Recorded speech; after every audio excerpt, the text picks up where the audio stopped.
আসসালামু আলাইকুম বন্ধুরা, আজকে আমরা সাজনা পাতার ভর্তা খাবো। তো এখানে আছে সাজনা পাতা, তারপর হইলো পেঁয়াজ, শুকনা মরিচ, লবণ এবং সরিষার তেল। এগুলো দিয়ে ভর্তা খেলে অনেক সুস্বাদু হয়। তো আজকে আমরা ভর্তা বানাবো। ভর্তা বানাও, সমস্যা নেই, এইভাবে ভর্তা বানাতে হয়। সাথে কচু কচু পাতা আছে। যাক, খাওয়ার টেস্টটাই আলাদা হবে, যে একটা কালার দেখা দিতেছে। এই ভর্তা না, একটু টেস্ট করে দেখা যাবে।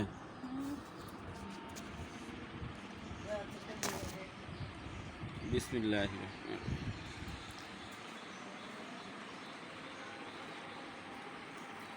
না, খুব টেস্ট হয়েছে, হ্যাভি টেস্ট। যাক, আপনারা বাসায় ট্রাই করে দেখবেন।